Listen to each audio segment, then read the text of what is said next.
let's go backwards. Castleford, Warrington, 5 o'clock, BBC 2.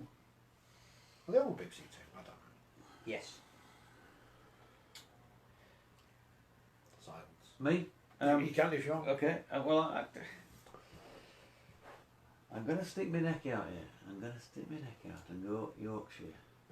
I think There's a theme. This programme has a bad enough reputation as it is. I think there's a performance in there somewhere, and they might just upset the apple cart this weekend. So I'm actually they're gonna nick it. Yeah. I'm gonna go Cass.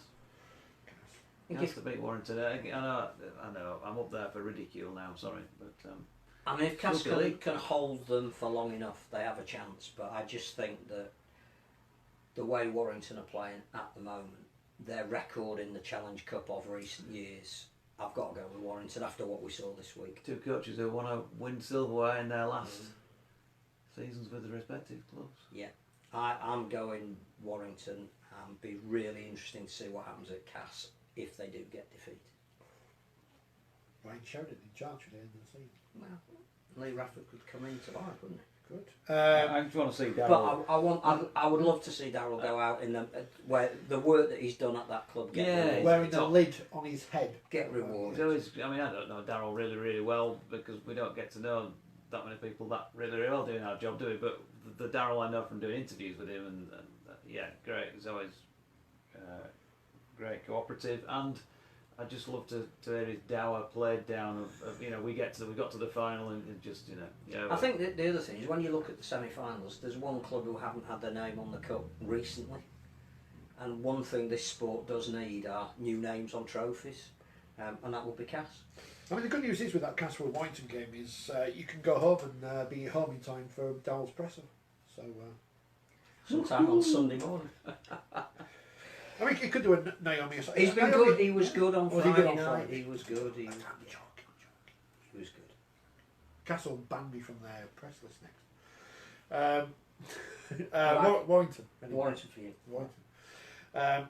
To really upset the RFL, I'll go for a Warrington Saints final because we had that a couple of years ago and it didn't do well with it ticket wise. Saints versus Hull.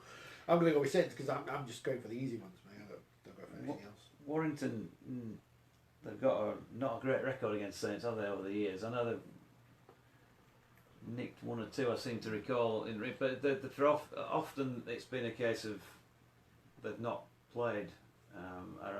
Over the course of Super League, for example, they've often been done. I've no idea. I've not got the facts on paper, but it feels like Saints beat Warrington a lot. The RFL haven't sent us an email yet with all the stats on, so I can't tell you. So what about the semi? Are you assuming Saints are going to get there? Yeah. I think Saints will beat Hull. Well, I think this might be a... Well, you're going for the shock, right? Okay. Because I just think Brett Hodgson has got something there at the moment, and I think the ability to turn that team around against Wigan, he can do. I think they've got the armoury that can trouble St Helens, and if they can get Saints in an arm wrestle from the beginning, like they did Wigan in the quarter-final, where they were absolutely dominant, I think there's a performance in Hull. Well, they've conceded nearly twice as many points as Saints this year. They were the underdogs going into the Wigan game, but they found a way to win it. I think they've got the tactics and the personnel that will unsettle St Helens. So if there's going to be a shot, no, you've got the wrong shot, boys. You've got the wrong shot. Cass it's going to be glorious for Cass because they're struggling recently. It's going to be. I can see it now. It's an all Yorkshire final. No, Yorkshire Lancashire final. Yorkshire Lancashire final, that'll sell well. That's what they always want. The community and the other prediction is that Yorkshire will beat Sussex, which is a 4-day game starting at Henley on Thursday, folks. I've not been to watch cricket at Henley for a long time. You haven't told us who you think's going to win the semi. I said St Helens because it's going to be Saints Warrington final and tickets on Groupon the week before everyone can moan at Ralph because he is at fault for everything. And of course, before that. It is the Women's Challenge Cup final. They should call it the Men's Challenge Cup final. Just stick the word men in there. It's easy enough to... And why is the Women's final not on with the rest of it on the back of the paper? No, I did wonder that. Because it's on actual telly rather than on our league. York, underdogs York versus overdogs St Helens. A battle of the England coaching staff and stuff. They've been put up to speak by the RFL on Thursday. I can't go beyond Saints. I think just the way the desire that they had in but was that their final? No. Was that their final beating Leeds? I think they are desperate to win silverware. They've been the bridesmaids so often, they and Cass, that they've been in training probably longer than most teams. They've got quality added to their side this year. I hope York have a fabulous day out and have a taste of what it's like, but I can't see Saints losing the women's final.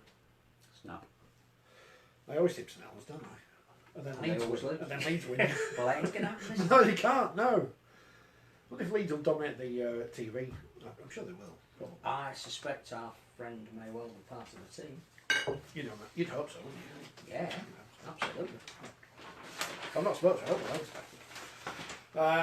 Right, we're done. Mr. Deutsch, thank you.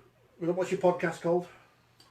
Can't remember now. Sporting Lives with Jonathan Deutsch. Put your name in the title. It's on YouTube, or there's an audio-only version on Podbean and iTunes and Spotify and all those sort of things. So if you don't want to watch this ugly mug, then you can just listen to it if you want instead. It's so good. He put his name to it, like Victor Kayam.